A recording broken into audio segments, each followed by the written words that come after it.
حضور فرماتے ہیں قیامت والے دن اللہ کی بارگاہ سے یہ اعلان ہوگا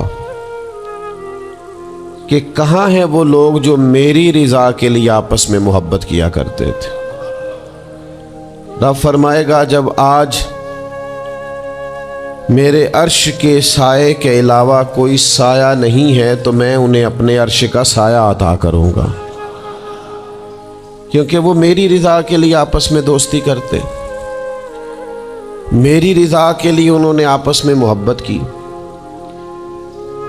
تو دوستی کا سب سے پہلے تو یہ سٹیٹس بنائیں کہ اس کے اندر محض اللہ کی مرضی، اللہ کی رضا کے لیے ایک دوسرے سے پیار، منفعت نہ ہو اس کے اندر، کوئی بھی دنیاوی لالچ کوئی بھی نہ ہو، ہرس نہ ہو، ہوس نہ ہو، طمع نہ ہو، ذاتی مفادات نہ ہو۔ جب ان سے بالاتر ہو کر لوگ دوستیاں لگاتے ہیں تو وہ دوستیاں قائم رہتی ہیں۔ اللہ کے پیارے محبوب صلی اللہ تعالی علیہ وسلم نے فرمایا قیامت والے دن کچھ لوگ ایسے ہوں گے جن پر انبیاء اور اولیاء رشک کریں گے، ان کے چہرے 14ویں رات کی طرح چمک رہے ہوں گے، انہیں نور کے ممبروں پہ بٹھایا جائے گا۔ یا رسول اللہ اتنی فضیلت ان لوگوں کو حاصل ہے، یہ کون لوگ ہیں؟ تو حضور فرماتے ہیں یہ وہ لوگ تھے جو جس سے بھی دوستی لگاتے تھے، پیار کرتے تھے، محض اللہ کی رضا کے لیے کرتے۔ تو اللہ تعالیٰ صبح قیامت انہیں اعزازات سے نوازے گا، شرف سے نوازے گا، فضیلت سے نوازے گا۔ دوسری بات یہ ہے کہ دوستی کب قائم رہتی ہے؟ دوستی تب قائم رہتی ہے جب ہم دوستوں سے زیادہ امیدیں نہ لگائیں، انسانوں کو انسان ہی سمجھیں، ان سے بہت لمبی اور وسیع امیدیں لگا لینا اور بڑے وسیع مطالبات کرنا اور بڑی لمبی چوڑے تقاضے دوستوں سے کرنا۔ میں اکثر دوستوں کی خدمت میں یہ گزارش کیا کرتا ہوں کہ اپنے دوستوں سے کوئی مطالبہ کر کے انہیں آزمائش میں نہ ڈالو۔ تم نے اپنے ہی دوست کو لا کر پل صراط پہ کھڑا کر دیا ہے، بیچارہ اس طرف جائے کہ اس طرف جائے۔ ان سے کوئی ایسا مطالبہ کرنا جو ان کی پہنچ سے باہر ہو، ان کی حیثیت سے بڑھ کر ہو، ان کی طاقت سے زیادہ ہو، تو اس کا مطلب یہ ہے کہ آپ نے اپنی دوستی کو خود آزمائش میں ڈال دیا ہے۔ آپ اتنے لمبے چوڑے تقاضے نہ کریں، آپ محدود سا لوگوں کے ساتھ تعلق بنائیں۔ وہ جی میں اس کے اتنا کام آیا ہوں تو اب اس کو اس سے ڈبل آنا چاہیے، تو آپ نے دوستی کی نہیں، آپ نے تو تجارت کی۔ اگر آپ کی محبت ہوتی تو پھر تو آپ کا انداز اور ہوتا، جب تیرا حکم ملا ترک محبت کر دی، دل مگر اس قدر تڑپا کہ قیامت کر دی۔ تو یاد رکھیے گا کہ آپ حکم جب آ گیا، جب آپ محسوس کریں تو اس وقت پھر آپ اس چیز کو سمجھ جائیں۔ تو دوستیوں کو کبھی بھی آپ کٹہرے میں کھڑا نہ کریں، تعلقات کو کبھی بھی آزمائش کی بھیٹ نہ چڑھائیں، اس طرح کا ماحول نہ بنائیں جس میں آزمائش پیدا ہو، جس میں تکلیف بڑھ جائے، جس میں کرب کا احساس سامنے والے کو ستائے۔ کوشش کریں گنجائش رہے ماحول کے اندر، آسانی رہے، وسعت رہے۔ تیسری بات یہ ہے کہ اگر آپ محسوس کرتے ہیں کہ دوستی کو چلانا ہے تو پھر صرف اسی چیز کو نہ یاد رکھیں جو چیز آپ کو آج میسر آ رہی ہے اور آج آپ کو انکار ہو رہا ہے۔ اس سے پہلے جو دوستوں نے بڑی وفائیں کی ہیں وہ بھی تو یاد رکھیں نا۔ ہمارا یہ ماحول ہوتا ہے کسی بندے نے 99 دفعہ نیکی کی ہے، ایک دفعہ انکار کیا ہے، تو ہمیں ایک دفعہ کا انکار تو یاد رہتا ہے لیکن 99 نیکیاں یاد نہیں رہتی۔ یہ بہت بڑی زیادتی ہے۔ آپ کو اگر اتنی لمبی چوڑی اس کی نیکیاں فراموش کرنے میں 1 منٹ نہیں لگا تو پھر آپ نے دوستی کس مقصد کے لیے لگائی تھی؟ آپ اس کو سمجھیں، اس کو آپ محسوس کریں۔ تو میں نے یہ دیکھا ہے زندگی میں کہ لوگ چاہتے ہیں کہ روز ان کا مطالبہ پورا کیا جائے، روز ان کا مطالبہ پورا۔ ہمارے ایک دوست تھے، بزرگ تھے، تو وہ سلسلہ طریقت کو چلاتے تھے، خانقاہی نظام کو، نظم کو لے کے چلنا مشکل ہوتا ہے۔ تو ان کے ایک مرید نے شکوہ کیا، اس نے کہا کہ حضرت پہلے آپ بڑا وقت دیتے تھے، اب آپ ٹائم نہیں دیتے۔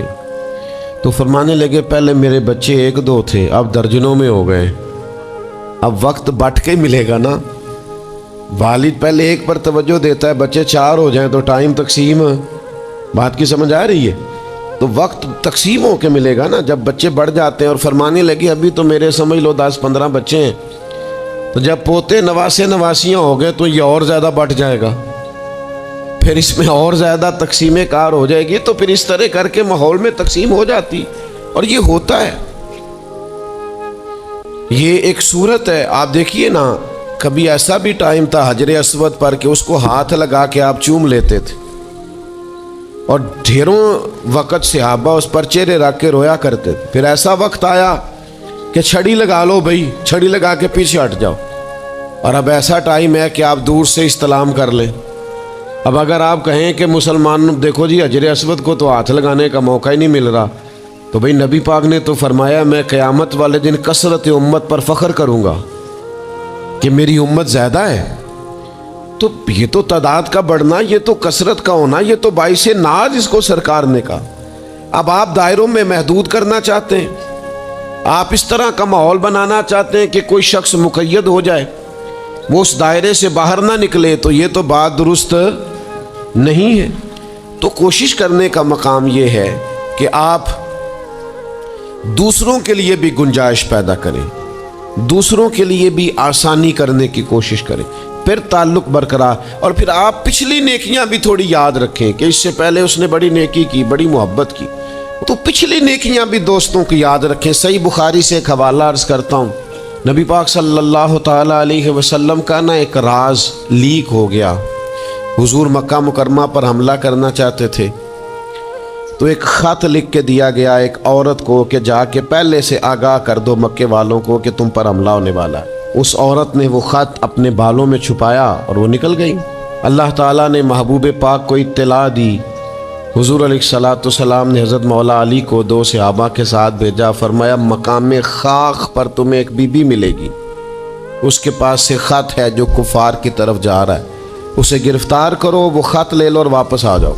حضرت مولا علی شیر خدا رضی اللہ تعالیٰ عنہ وہاں پہنچ گئے، اس خاتون کو گرفتار کر لیا، اس کو کہا وہ خط دے. وہ کہنے لگی میرے پاس تو نہیں ہے، کوئی خط نہیں. تو حضرت علی فرمانے لگے چونکہ میرے نبی نے کہا ہے تو خط تیرے پاس ہی ہے.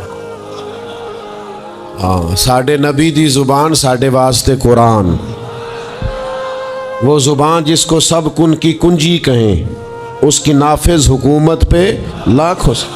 خط تیرے پاس ہے. آپ نے تلوار نکال لی. فرمایا نکالتی ہے کہ نہیں؟ اس نے بال کھولے، خط نکال دیا.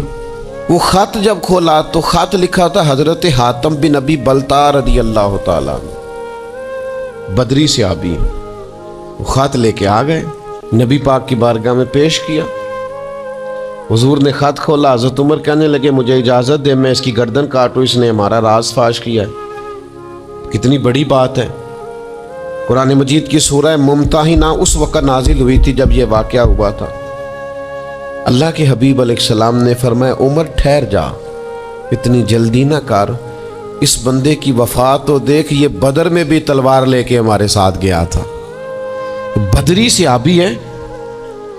اس کی وہ بات یاد رکھ کہ بدر کے مقام پر جب کہ بڑا مشکل تھا کافروں کے سامنے کھڑا ہونا، ان کی 1000 تعداد تھی اور مسلمان بڑی عددی طور پر اس کثرت کا شکار نہیں تھے، صرف 313 تھے. اس موقع پر ان کے ساتھ کھڑا ہونا کوئی آسان نہیں تھا، لیکن یہ پھر بھی ہمارے ساتھ گئے تھے. تو حضرت عمر رضی اللہ تعالیٰ عنہ جب چپ کر گئے تو اللہ نے قرآن نازل کیا، کہا اے ایمان والو یہودیوں اور عیسائیوں کو اپنا دوست نہ بتاؤ. تو حضور فرمانے لگے دیکھ لو عمر، اللہ نے اسے مومن کہہ کے پکارا ہے، اللہ نے بھی اسے. اب نبی کریم نے فرمایا بتاؤ یہ تم نے کیا کیا؟ تو عرض کی یا رسول اللہ صلی اللہ علیہ وسلم آپ میرا ظاہر باطن جانتے ہیں. جتنے بھی یہاں سے لوگ ہجرت کر کے مکے سے آئے ہیں نا، ان کا کوئی نہ کوئی رشتہ دار مکے میں ہے جو ان کے رشتہ داروں کا، بال بچوں کا، گھر والوں کا دھیان رکھتا. میرا وہاں کوئی بھی نہیں، اور مجھے پتا تھا آپ نے حملے کا ارادہ کر لیا ہے تو انشاءاللہ کامیابی اللہ نے مسلمانوں کو ہی دینی ہے، وہ کر کچھ نہیں سکتے. میں ان پر ایک احسان کرنا چاہتا تھا تاکہ وہ میرے بچوں کا اور میرے پیچھے گھر والوں کا تھوڑا خیال رکھیں، اتنی سی میری خواہش تھی. میرے نبی کریم نے ان کا عذر قبول کر لیا. فرمایا ٹھیک ہے، آپ جو کہہ رہے ہیں بات ایسے ہی ہے، آپ کو اسلام کو نقصان نہیں پہنچانا چاہتے. آپ یہ چاہتے تھے کہ کوئی ایک نیکی ان پہ کر دی جائے تاکہ وہ آپ کے، تو اتنی بڑی بظاہر بات تھی لیکن حضور نے قبول کر لی۔ معنی کیا ہے کہ دوستوں کی پچھلی نیکیاں بھی یاد رکھنی چاہیے، ان کی پچھلی بھی خوبیوں اور پچھلے بھی معاملات کو تھوڑا یاد رکھنا چاہیے۔ ہم کیا کرتے ہیں؟ ہم کہتے ہیں جی اب وہ یہ نہیں کر رہا، بھئی تب کر رہا تھا نا، تو تب کی یاد کر لو، تب کی یاد رکھ لو، اس وقت کی آپ خیال کر لیں۔ ہم کیا کرتے ہیں؟ ہم 99 دفعہ کسی نے نیکی کی ہے تو ہم کہتے ہیں 100/100 چاہیے، آج بھی یہ کرے گا تو پھر تو قابل قبول ہے۔ تو اس سے کیا ہوتا ہے؟ اس سے تکلف پیدا ہوتا ہے، ایک آدمی روز کیسے نیکی کر سکتا ہے؟ چوتھی بات یہ ہے، اگر ہم چاہتے ہیں دوستیاں نبھیں تو اسلام کا ایک حسن ہے کہ اسلام دین اعتدال ہے۔ اسلام کہتا ہے چلو ہی ذرا معتدل ہو کے، پہلے ہی ذرا تھوڑا سا احتیاط سے چلو۔ ہم جب کسی بندے کے اوپر فدا ہوتے ہیں تو پھر پورے ہی فدا ہوتے ہیں، پھر تو جناب یہ بھی تیرا ہے، یہ بھی تیرا ہے، یہ بھی تیرا ہے، اور جب بعد میں لڑائی ہوتی ہے تو چائے کی پیالیوں کا بھی حساب کرتے ہیں کہ وہ جو وہاں جاتے ہوئے چائے پی تھی نا، اس کے پیسے بھی میں نے دیے تھے، لہذا وہ بھی میرے بنتے ہیں، واپس کر۔ کورے ورک کتاب نہیں ہوندے، پتھر دل گلاب نہیں ہوندے، اور سجنا پہلوں ہی سوچ کے لائیں، پھر یاراں نال حساب نہیں ہوندے۔ آپ سوچ سمجھ کے دوستی لگائیں، تعلقات کو سوچ سمجھ کے لے کے آگے چلیں۔ نبی پاک صلی اللہ علیہ وسلم نے فرمایا وقفے سے ملا کرو، محبت بڑھتی ہے۔ تھوڑا نا وقفے سے ملا کرو، اس سے محبت بڑھے گی۔ یہ جو بہت وارفتگی ہے نا، بہت وارفتگی ہے، بہت جوش ہے، تو اس کا نتیجہ یہ نکلتا ہے کہ جتنی زور سے گیند دیوار سے لگتی ہے پھر اتنی زور سے ہی گیند واپس آتی ہے، اس کے نتائج ٹھیک نہیں نکلتے۔ تو عرض یہ کرنا چاہتا ہوں کہ اعتدال میں رہیں، معتدل رہیں۔ آپ